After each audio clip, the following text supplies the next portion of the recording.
Welcome back to this video. In today's tutorial, I'm going to show you on how to factory reset on Android phone without any stress. So let's begin.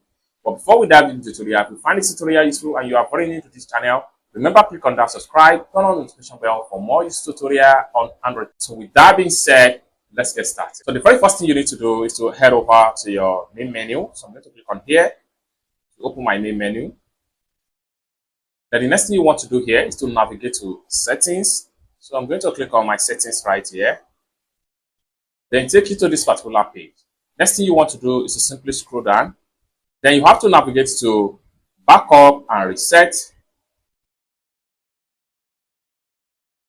Just like so. Then the next thing you want to do is to simply click on factory data reset.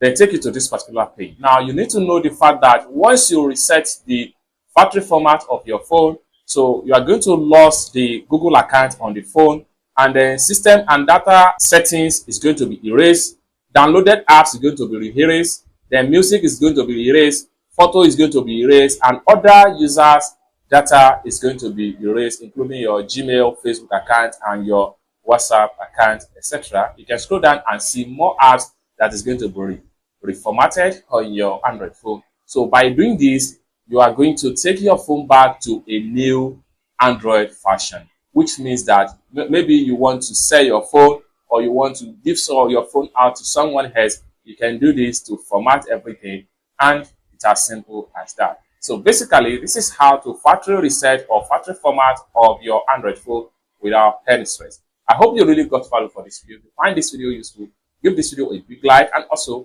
remember to subscribe to the channel, turn on the notification bell for more useful tips about Android phone. Thank you so much for watching, and I hope to see you in my next video. Peace.